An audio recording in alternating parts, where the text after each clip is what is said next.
Vice President Kamala Harris sat across from George Stephanopoulos under the soft studio lights of Good Morning America, and from the outside, it looked like just another friendly political interview. Smiles were in place. The voices were calm. The questions, at first, were easy, but something was wrong. Because just 10 minutes earlier, backstage, Harris's team had threatened to cancel the appearance altogether. And no one watching at home had any idea. What Kamala didn't know was that producers had changed the segment just hours before airtime.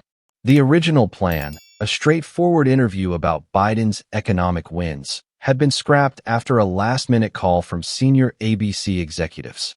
Viewership was down. They needed a moment. Something real. Something viral. And they decided Kamala would be the moment. The vice president was seated.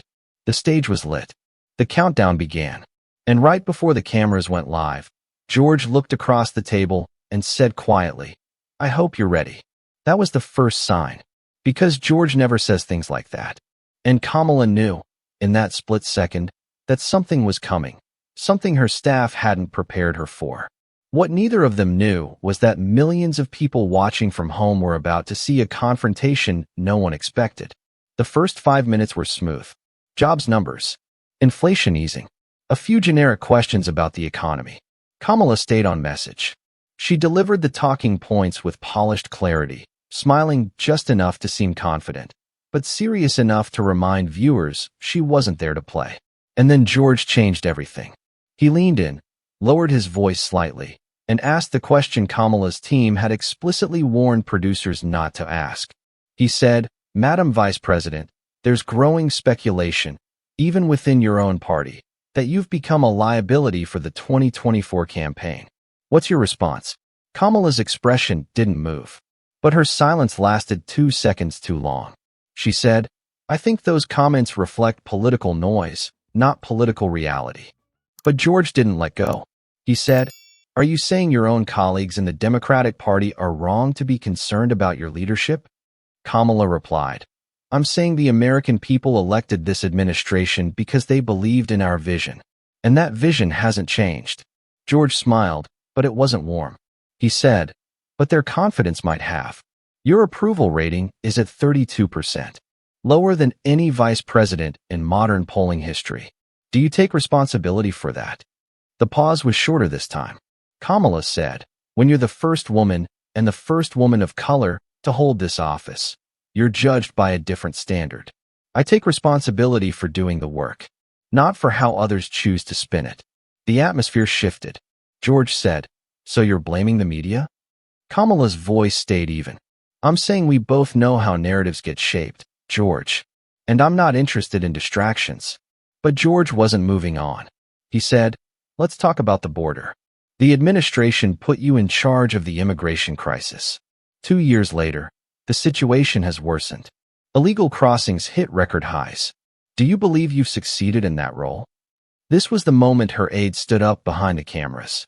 A silent signal. A warning to producers. But they didn't cut. Kamala's jaw clenched, just slightly. She said, "I've worked with leaders across Central America. I've engaged on root causes, not headlines. Solving a decades-old crisis takes more than sound bites." George fired back, "But what if the American people don't see results? What if they only see the sound bites, and what they see is failure?" That was the moment Kamala shifted forward in her seat. She said, "Are you here to ask questions or deliver accusations?" George didn't blink. "I'm here to speak for the viewers who want answers." Kamala replied, "Then maybe speak to them about the truth.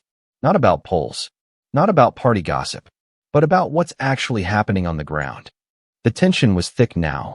The set was silent except for their voices. No laughter, no cue cards, no music, just a power struggle, live on air. And then George crossed the final line. He said, "Do you believe, today, right now, that you are the best person to lead this country if President Biden were unable to serve?"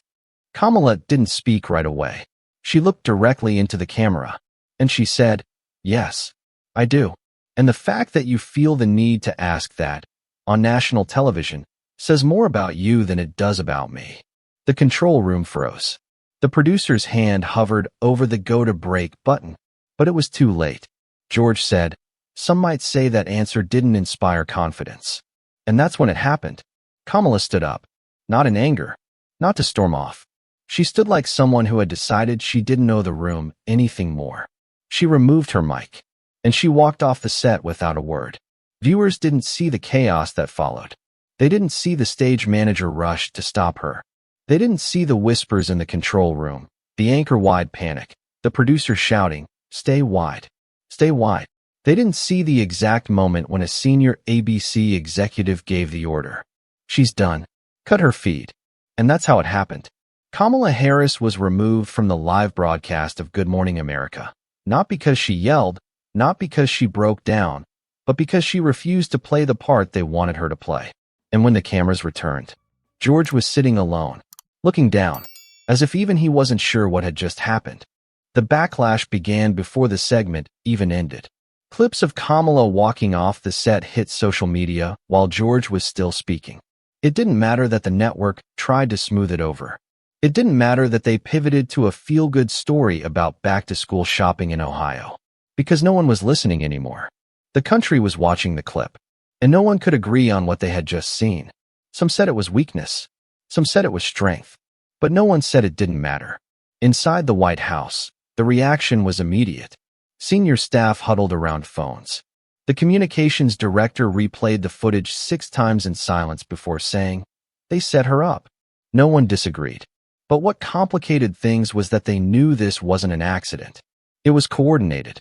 Someone at ABC had changed the segment. Someone had approved the new questions. And someone had leaked just enough of the confrontation in advance that political operatives on both sides had pre-cut commentary ready to post within minutes. This wasn't just news. This was a takedown. And Kamala Harris had walked straight into it. Within 2 hours, the headlines were everywhere. Kamala walks out on GMA. VP confronts media hostility. Disaster interview or bold defiance. No one could decide what narrative would stick. But every network had footage. Every podcast had an opinion. Every strategist had a theory. And then Kamala did something no one expected. She said nothing. No press release. No tweet. No spin. For the rest of the day, she stayed silent. And in that silence, the media began tearing itself apart, trying to fill the vacuum. Some called her a coward. Others said it was the most authentic moment of her political career. A few suggested she had been baited into failure. But the more they debated, the more people started re-watching the actual clip. And something strange began to happen. Viewers stopped laughing. They stopped criticizing her tone. They started noticing George's expression, his interruptions, the edge in his questions, the smugness in his delivery. And slowly, the tone of the conversation began to shift. Because what Kamala had done wasn't walk out of an interview. She had walked out of a trap. And she hadn't yelled. She hadn't snapped. She had just stood up. The next morning, a conservative columnist wrote, "I don't agree with her politics, but I respect what she did." That wasn't an exit. That was a refusal to be humiliated. That post went viral. So did another one, from a young black journalist, who said, "I've watched women like Kamala be asked to smile while being disrespected my whole life. This time, she didn't. And that matters." The tide was turning. And Kamala still hadn't said a word. 3 days later, she finally broke the silence. She appeared unannounced at a closed-door roundtable in Atlanta, sitting with high school girls from across Georgia who were aspiring leaders, organizers, and activists. One of them asked nervously, "How do you stay calm when people come for you on TV?" Kamala smiled.